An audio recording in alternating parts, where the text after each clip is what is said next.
tjeb l-oħra leqdeshom. O Reġina, il-man tiegħek fuqna dejjem, dejjem żomm. Fl-isem tal-Missier u tal-Iban u tal-Ispiritu Santu, ammen, il-grazzja ta' Sidna Ġesu Kristu l-imħabba ta' Alla u l-għaqda fl-Ispiritu Santu tkun magħkom il-koll. Eżisħut illum is-7 Ottubru l-ewwel nett nixtieqilkom l-għodwa tajba. Illum 7 Ottubru festa għażiża ħafna għalina hija l-festa tal-Verġin Qazza Marija tar-Rużarju. Hija festa li tnislet mid-devozzjoni popolari. Kienet it-talba ħanejdu hekk ir-Rużarju tan-nies illetterati li ma jufux jaqraw. Għalhekk fl-Antejk kif tafu ir-Rużarju kollu kien fih 150 sliema u qaddisa l-istess numru tas-salmi li hemm fil-ktieb tas-salmi fit-Testament il-Qadim. Din it-talba tant sabiħa bdiet tixteret u tikber u xekk kien imbagħad il-Papa San Piju V li imbeżza u xekk mill-avvanz tal-Imperu Ottoman li kien attakka anke lil Malta fl-1565 u mbagħad kien qed jagħmel avvanzi lejn l-Ewropa talab lill-poplu talab biex jitlob. Ovvjament l-aggressjoni kienet u xekk ta' superpower kontra nazzjonijiet żgħar u għalhekk kienet dik ngħidula self-defense, għalhekk kienet ovvjament xi ħaġa li wieħed kellu jinkoraġġiha. Il-Papa talab lin-nies jgħidu t-talba tar-Rużarju u fis-7 Ottubru tal-1571, jiġifier biss 6 snin wara r-rebħa tal-assedju l-Kbir ta' Malta, il-qawwiet insara kienu rebħu fuq l-Ottomani u l-Papa waqqaf din il-festa tant sabiħa tal-Madonna tar-Rużarju. Però mbagħad kienet il-Madonna stess li f'diversi deri tagħha, mod speċjali l-Ort u Fatima, ħeġġitna ħafna ngħidu din it-talba tant għażiża Żisħuti. Kemm hija ħasra li ħafna llum jaħsbu b'mod żbaljat Żisħuti li t-talba tar-Rużarju hija boring. Għax mhijiex boring, hija talba meditattiva, kontemplattiva, talba li tgħidha fil-paċi, fil-kwiet u li permezz tagħha l-mulej, permezz Tomu Marija jagħtina doni kbar, mod speċjali il-paċi tal-qalb Żisħuti. Hija għalhekk nitħejjew għal din l-Ewkaristija llum billi fi skitt ta' qalbna nitolbu maħfra lil mulej għal ħtijiet tagħna.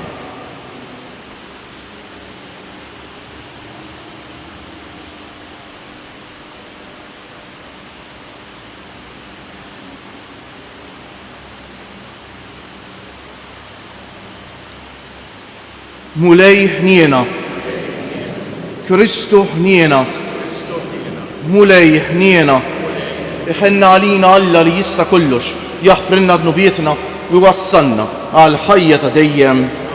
Sejna noffru dan is-sagrifiċċju tal-Qudiesa għal ruħ oħtna Sophie Corser. Nitolbu.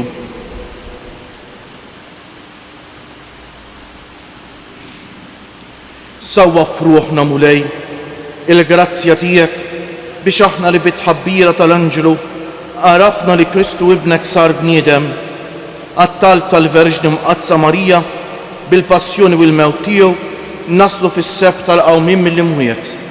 Bibnek Ġesu Kristu Sidna li huwa Alla u miegħek jgħix u jsaltan fl-imkien mal-Ispiritu Santu għal dejjem ta' dejjem.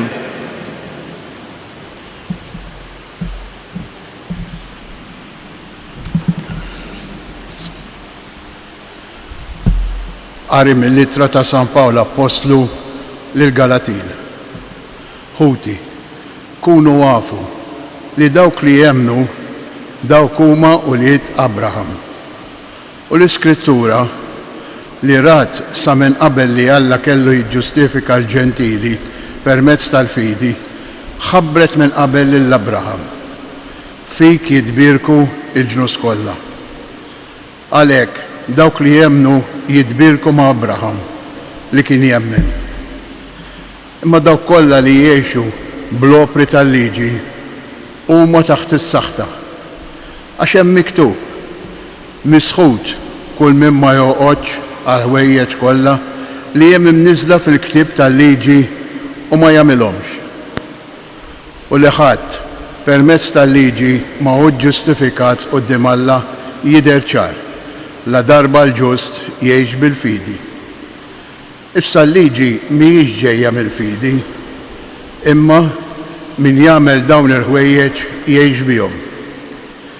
Kristu fdiena mis-saħħta tal-liġi billi saru nnifsu saħħta għalina, għax hemm miktub misħud min kun nimdendel mal-ewda biex fi Kristu Ġesu il-barka ta' Abraham tilħaq il-ġnus kollha u biex permezz tal-fidi aħna nilqgħu il-weda tal-Ispirtu.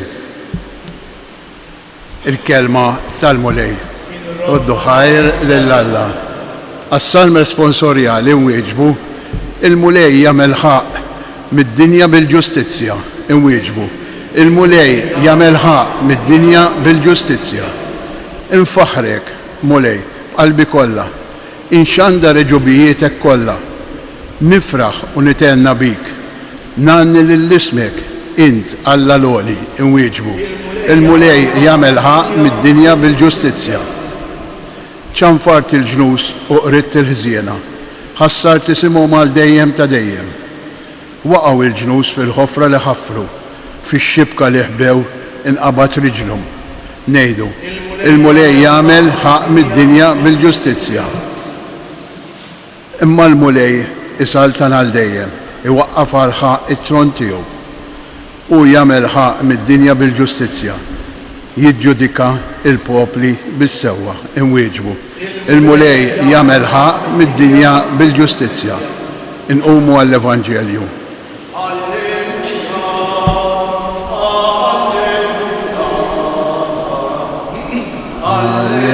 Alleluja.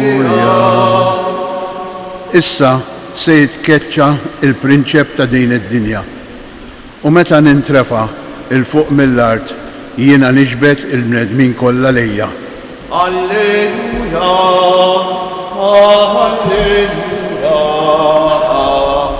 alleluja.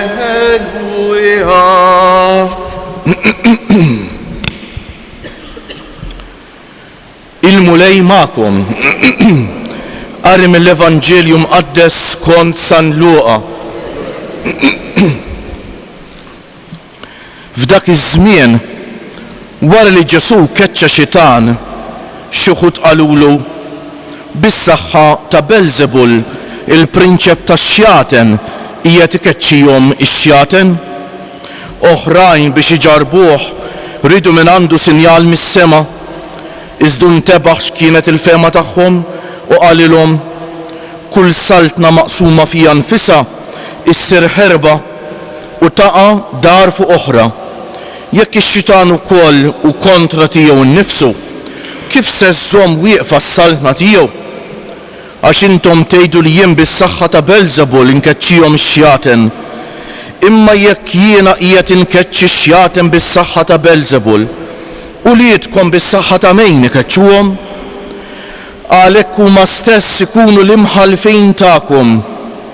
Iżda jekk jiena qiegħed inkeċċi x-xjaten bis-saħħa ta' Alla, dan ifisser li waslitilkom is-saltna ta' Alla. Sakemm il-bniedem qawwi warma tajjeb jassess il-palazz tiegħu, ħwejġu jkunu fi żgur. Imma jekk wieħed aqwa minnu jaqbes fuqu jelbu, jaħtaflu l-armi kollha li fuqhom kien iserraħ rasu u qassam il-priża tiegħu. Min mhuwiex miegħi huwa kontra tiegħi u min ma jiġborx miegħi ixerret. Mela l-ispiritu imniġġes, meta l-ispiritu mniġġes joħroġ minn bniedem, huwa jmur jiġġerra u jfittex il-mistrieħ f'art nixfa. U billi ma jsibu mkien jgħid, mela nerġa' lura lejn dari minn ħrext. U x'in jiġi jsiba miknusa u kollox postu. Imbagħad imur iġib 7 spiriti oħra għar minnu u jidħlu joqogħdu hemm ġew. U fl-aħħar dak il-bniedem isib ruħu f'qagħda għar minn ta' qabel. Il-kelma tal-mulej bit-tagħlim tal-Evanġelju nitnatfu minnu bietna.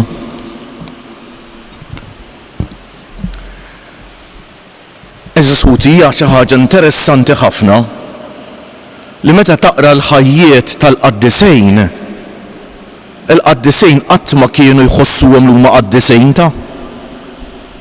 Anzi, kienu jħossuhom li huma midimba. Il-qaddisejn qatt ma kienu jiftaħru bihom infushom eżisuti ta'. Il-qaddisejn kienu nies omli. Il-qaddisejn tant resqu lejn id-dawl li iktar ma tersaq lejn id-dawl, iktar tinduna kemm għandek difetti fih.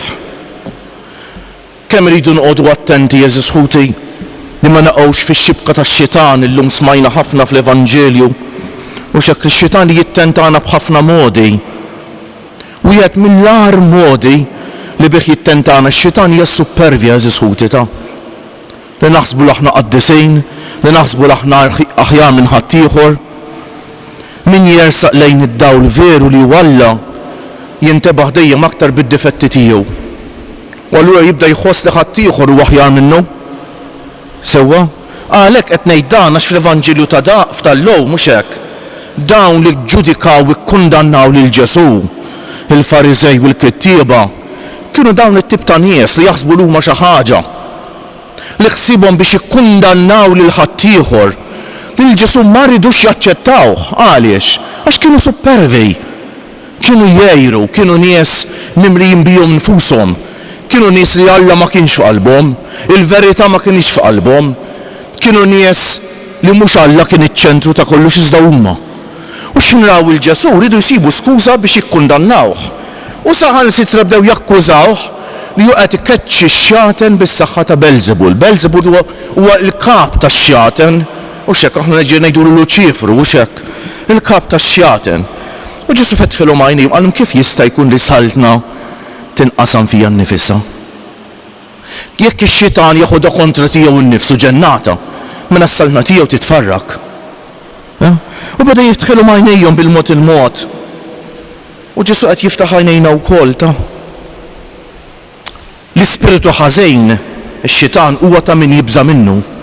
Għax huwa spiritu għaqli ħafna iżjed minna ta', intelligenti ħafna iżjed minna, però jekk Allu għamana, min jista' jkun kontra tagħna eżisħuti?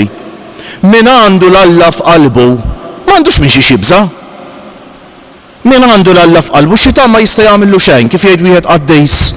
Ix-xitan bħal kelb marbut, kelb li jigdem imma aktar saqleħ. Warma qawwija l-għanna eżisħuti kontra il-ħażen u t-tnassejs tad-demonju hija t-talba tar-rużarju ta'. Mhuwiex l-aqwa talba tagħna ta'. L-aqwa talba tagħna tibqa' l-quddiesa eżisħuti. Jibqgħu s-sagramenti għax il-quddiesa u s-sagramenti mhumiex xi ħaġa li nagħmlu aħna ta'. Għad li nidhru jidher qassejs nidhru aħna. Però il-quddiesa u s-sagramenti mhux ħaġa li Alla jagħmel għalina eżisħuti ta' bil-qawwa tal-Ispiritu. Jekk ma jkunx l-Ispiritu li jibdel il-ħobs u l-imbejt fil-ġisem u d-dem ta' Ġesu mhux il-qassejs, qal kelmiet tal-qassejs, ma mhux il-qassejs. Mhux il-qassejs li jaħfirlek nubietek fil-qrar imma l-Ispiritu Santu, qal kelmiet tas-saċerdoti eżisħuti. Però waħda mill-aqwa tal-biet li nistgħu ngħidu aħna li tkun tagħna ta' bil-ħaq hija r-rużarju eżisħuti u kemm nixtieq inħeġġeġ il kulħadd ma nittraskurawhiex din it-talba eżisħuti. Hija talba għażiża wis, taf meta tiskopri kemm sabiħa r-rużarju. Meta mbagħad tgħaddi minn żminijiet diffiċli fil-ħajja u kulħadd jgħaddi minnhom. Kulħadd. U r-rużarju jagħtik paċi kbira. Inwedkom jien. Ejdu bil-qalb ir-rużarju mhux tgħidu biex tkun qed ta'. Aħfru li ma ġieli nismu min jgħid ir-rużarju u ninkwieta. Għax tinduna li il-preokkupazzjoni biex neħles minnu. U dak mhux rużarju eżisħuti ta'. Jekk jiena fit-talb tiegħi mhux qed inħoss qed nitkellem mal-Alla, ma biex neħles mill-kliem li għandi ngħid dak mhux talb. Allura ejdu nagħtu attenzjoni, iridu nneħħu d-distrazzjonijiet. Kemm hija ħaġa li tweġġali qalbi. Għadna naraw min mhux biss jiġi bil-mobile l-knisja okej. La jitfieħ, nirrisponduh fil-Knisja, waqt il-quddiesa noħorġu nirrisponduh barra. Laqas hija edukazzjoni, skużawni, laqas hija edukazzjoni din ta' eżis ħuti ta'. Imma jekk jiena irrid nitkellem mal u nisma' lil Alla, kif nista' inkun moħħi fil-mobile u daqqa daqqax daħlet news u daqqa daqqax daħlet message u daqqek u daqqek u daqqek. Kemm għamlin ħsara x-xitan minn qiegħda bil-COVID minn qiegħda bil-mobile u bijet ħafna minna minn Alla ta' eżis ħuti, bijet ħafna minna minn Alla u mill-Madonna. Mela jekk titlob sew neħħi d-distrazzjoni, għax id-distrazzjoni jiġu waħedhom. Min jaf kemm il-darba ngħidu rużarju moħħna imur mid-darba l-ewwel hemm, ma jkunx ħtija tagħna, imma ġieli jkun ħtija tagħna. Jekk jien ma nitfix it-television, ma nitfix il-mobile, jekk ħsibni fil-borma, jew ħsibni le ħej, neħħi kollox. Ejt għandi dawn l-20 minuta bil-kwiet ninġabar madwar posta talb uħolqu posta talb fid-djar tagħna eżis ħuti. Fejn ikollok mejda żgħira, salib, il-Bibbja, statwa tal-Madonna xema, xi talb li trid int. U dak żommu għat-talb. U ninġabru hemmhekk bħala familja jew min ngħixu flimkien jew waħdek. U dak li żommu għat-talb anke moħħok jgħinek biex tmur f'dak il-post, hekk moħħok iħejjik għat-talb. U ninġabru kemm nistgħu. U naraw ir-rużarju x'paċi tina. Kemm jiżbaljaw ħafna minn ħutna anke Maltin Wawċejn li jmorru jitilfu l-paċi tal-qalb u jmorru jfittxuha fil-meditazzjonijiet orjentali tal-Hinduiżmu jew Buddiżmu jew ma nafx ta' xiex, jew fil-yoga, mhux qed ngħid huma ħsiena fihom infushom.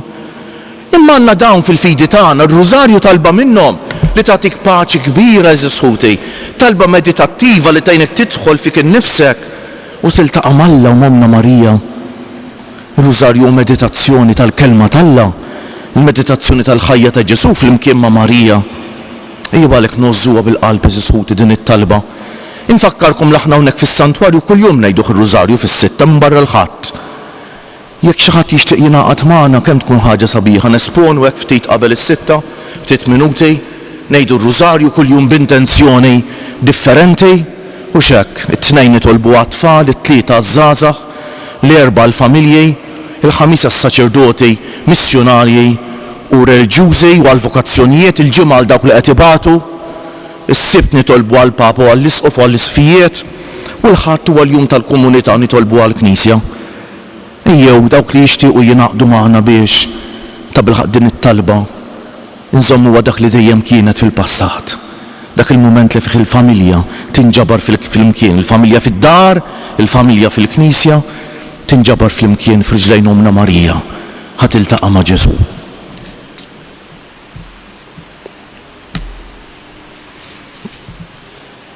Kjoġobkom nqumu bil-wieqfa. Il-Knisja ilha 2000 sena ssejjaħ l-isem imbierek ta' Marija Om Ġesu. Aħna nħarsu lejn dik li ġiet magħżula biex tkun strument f'idejn Alla li jista' kollox, nitolbu ngħidu għat-talb ta' Ommok Marija ismana mulej. Għat-talb ta' Ommok Marija ismana mulej. Għall-Knisja sabiex bħal Marija tkun dejjem lesta biex tisma' l-kelma tiegħek u tagħmilha, nitolbu għat-talb ta' Ommok Marija ismana mulej. Għall-familji sabiex bħall-ewwel komunità nisranija jibqgħu maqudin flimkien fit-talb ma' Marija Om Ġesu, nitolbu għat-talb ta' Ommok Marija ismana mulej. Għal dawk li tilfu kull tama biex b'ħafna serenità jerġgħu jaqbdu mill-ġdejt it-triq tal-ħajja, nitolbu għat-talb ta' Ommok Marija ismana mulej. Għalina sabiex aħna nfittxu li ngħixu stejl ta' ħajja dejjem iżjed evanġelika, inħarsu lejn Marija bidu u xbija tal-Knisja, nitolbu għat-talb ta' Ommok Marija ismana mulej. Insellmu lil ħutna li jsegwu dil-quddiesa fuq it-televiġni u fuq mezzi oħra, ma ninsew qatt lill-anzjani, il-morda, persuni bi bżonnijiet speċjali, dawk li jieħdu ħsieb ta' persuni vulnerabbli, dawk kollha li jeħtieġu t-talb. U bħala għodda qawwija ħafna l-aktar f'mumenti jibsa fil-ħajja ejjew nieħdu l-kuruna tar-rużarju, eżis ħuti, dik li tagħtina Omna Marija, fiskiet lil mulejn offrulu t-talba tagħna.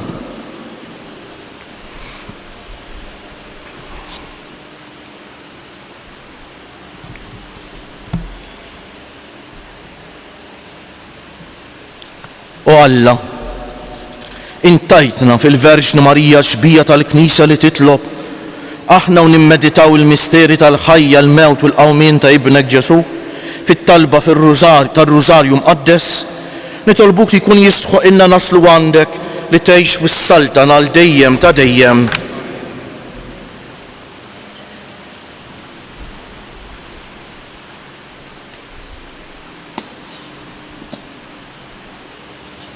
Imbierek int mulej Alla tal-ħolqien kollu għax fit-jubitek tajtna l-ħobs li qegħdin noffrulek frott tal-art u xogħol il-bniedem li minnu jsir għalina l-ħobs tal-ħajja.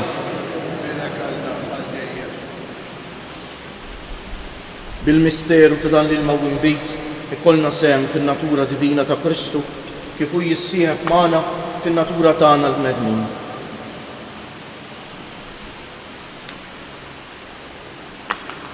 Imbierek int mulej Alla tal-ħolqien kollu għax fit-jubitek tajtna l-imbejt li qegħdin noffrulek frott tad-dielja u xogħol il-bniedem li minnu jsir għalina x-xorb tar-ruħ.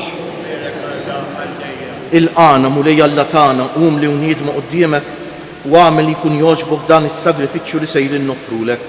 Naddafni mulej minn ħżuniti u d-dnub tiegħi neħħili.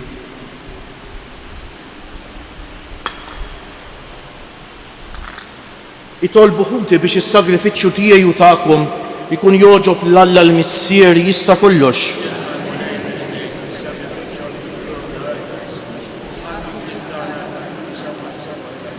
B'dawn l-offerti li qegħdin nagħmlulek għatina mulej li ngħixu ħajja sewwa u li nżommu tajjeb quddiem għajnejna il-misteru ta' ibnek il-waħdieni biex ikunu jistħoqqulna l-wedid tiegħek u li jgħix u jsaltan għal dejjem ta' dejjem.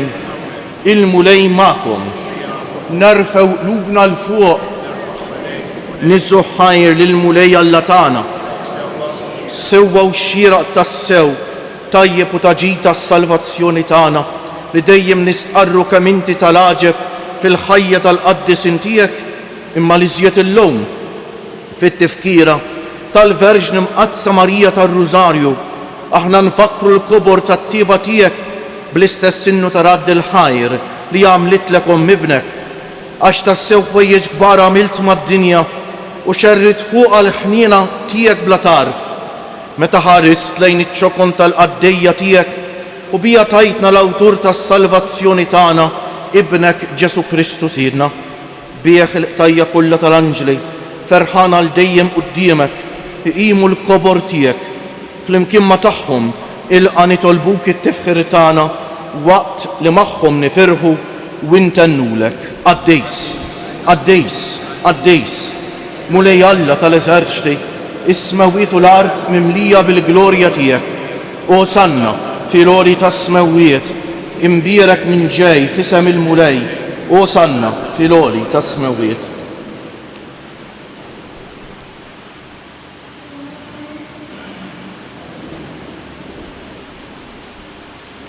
Għaddejs tas-sewwent mulej, inti lajn ta' kull qdusija għaddes għalhekk nitolbuk dawn l-offerti bil-barka tal-Ispiritu tiegħek biex isiru għalina l-ġisem u d-demm ta' Sidna Ġesu Kristu li meta kien se jingħata biex minn rajh ibati ħaj il-ħobs radd il-ħajr qasam tal id-dixxipli tiegħu u qal ħudu u kulu il-koll minn dan għax dan huwa ġismi li jingħata għalikom.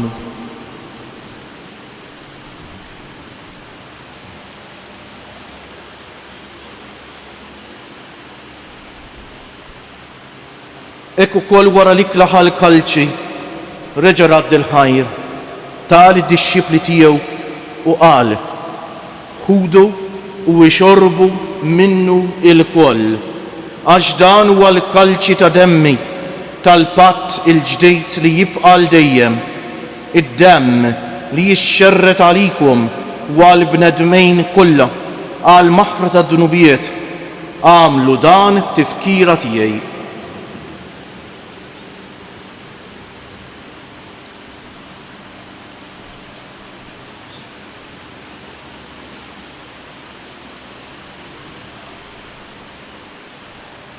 Dan hu l-misteru tal-fidi inħabbru l-mewt tiegħek mulej, nxandru bil-ferħ l-qawmien tiegħek, nistennewk sa ma tiġi fil-glorja.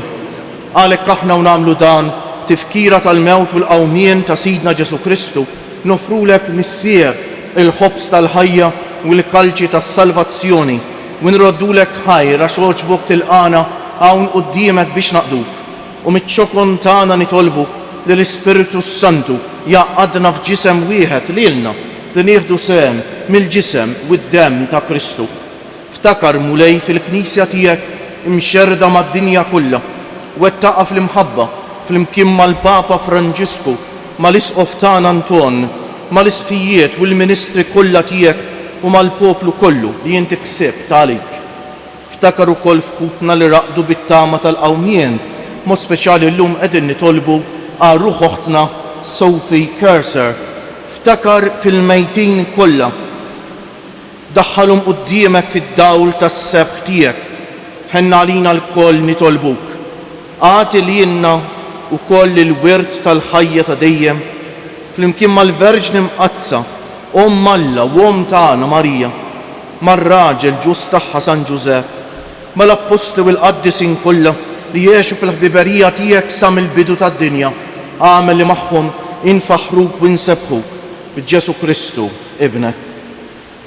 Bi Kristu, ma' Kristu u fi Kristu jingħata lilek Alla missier li tista' kollox flimkien mal-Ispiritu Santu kull ġieħ u glorja għal dejjem ta' dejjem. Ejja wissa nitolbu kif għallimna u ridna nagħmlu Ġesu li bentalla għas-salvazzjoni tagħna missierna li inti fis-smewwiet jitqaddes ismek, tiġi saltnatek, ikun li tritent kif fis-sema u ikda fl-art. Ħobżna ta' kuljum atina llum, aħfrilna dnubietna bħalma naħfru lil min ħati għalina. La ddaħalniex fit-tiġrid, iżda ħlisna mid-deni, eħlisna nitolbuk mulej minn kull deni. Għatina fit-tieba u l-ħniena tiegħek il-paċi fi żminna biex inkunu ħielsa dejjem mid-dnub u mħarsa minn kull inkwiet, aħna u nistennew u nittamaw ilena u l-miġja tas-Salvatur tagħna Ġesu Kristu. Mulej Ġesu Kristu li jett lill-Apostli tiegħek, inħallilkom is-sliem, natikom is-sliem tiegħi, la tħarisx lejn nubietna, iżda ħares lejn il-fidi tal-Knisja tiegħek. Għatija stimulaqda li jintrid fija, inti li tgħix wis-saltan għal dejjem ta' dejjem. Il-paċi tal-mulej tkun dejjem magħkom. Għatu l-paċi lil xulxin. Il-ġisem flimkien mad-demm ta' Sidna Ġesu Kristu jkunu jiswew lilna li ser nitqarbnu bihom għal ħajja ta' dejjem. Ħaruf talla li tneħħi d-nubiet tad-dinja ħenna għalina. Ħaruf talla li tneħħi d-nubiet tad-dinja ħenna għalina. Ħaruf talla li tneħħi d-nubiet tad-dinja tina l-paċi. Mulej Ġesu Kristu bin Alla l-ħaj bil-mewt tiegħek kif rid minnek il-missier u bil-ħidma tal-Ispiritu Santu u inti tajt il-ħajja lid-dinja b'dan il-ġisem u d-demm qaddis tiegħek. Eħlisni minn ħtijieti kollha u minn kull ħażen. Żommni dejjem fidej lejn il-kmandamenti tiegħek u tħallini qatt ninferet minnek. Danu l-ħaruf talla, danu Ġesu li jneħħi d-nubiet tagħna u tad-dinja kollha. Ħenjin dawk li huma mistiedna għall-ikla tal-ħaruf mulej ma jistħoq li tidħol taħt is-saqaf tiegħi. Iżda kelma waħda u ruħi tkun imfejqa. Il-ġisem ta' Kristu jħarisni għal ħajja ta' dejjem. Amen.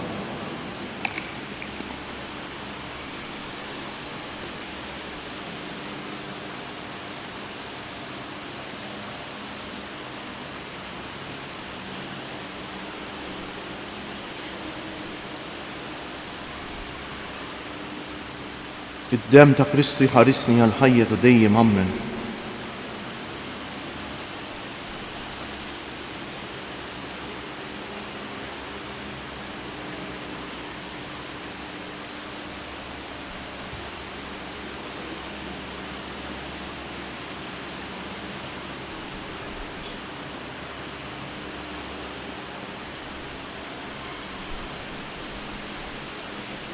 It-qarbejn biex nevitaw konfużjoni nibdew minn din naħa fin-nofs u mbagħad din naħa.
għal-ktieb illi jħobbu l-bnadmin għal-kohom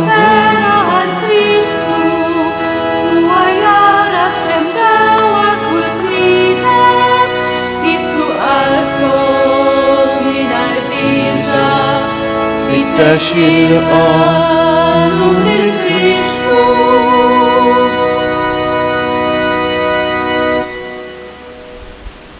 Eżis ħut in-nisrani veru mhuwiex dak li jrid jidher, imma dak li kif kantajna jislef idejh, jislef riġleħ, jislef moħħu lilu nnifsu lill-Alla biex juri mħabbtu lill-bnedmin. U bil-wieqfa illum il-ġimgħa insellmu lil Ġesu msallab billi ngħidu nadurawk o Ġesu imberkuk.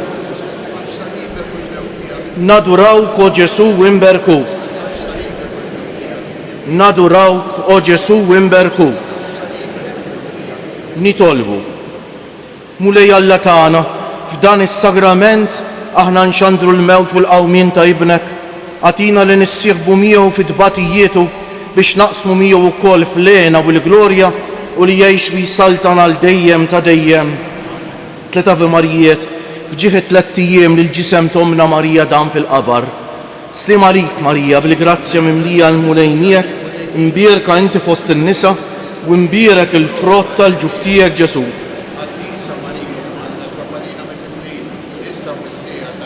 Slim għalik Marija bil-grazzja mimlija l-mulejniek, imbierka inti fost in-nisa u imbierek il-frott tal-ġuf tiegħek Ġesu. Slim għalik Marija bil-grazzja mimlija l-mulejniek, imbierka inti fost in-nisa u imbierek il-frott tal-ġuf tiegħek Ġesu.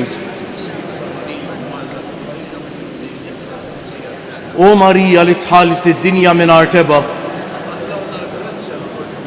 il-mulej magħkom, iberikkom Alla li jista' kollox, il-Missier u l-Iben u l-Ispiritu Santu, morru fil-paċi ta' Kristu u l-jum it-tajjeb lilkom il-koll.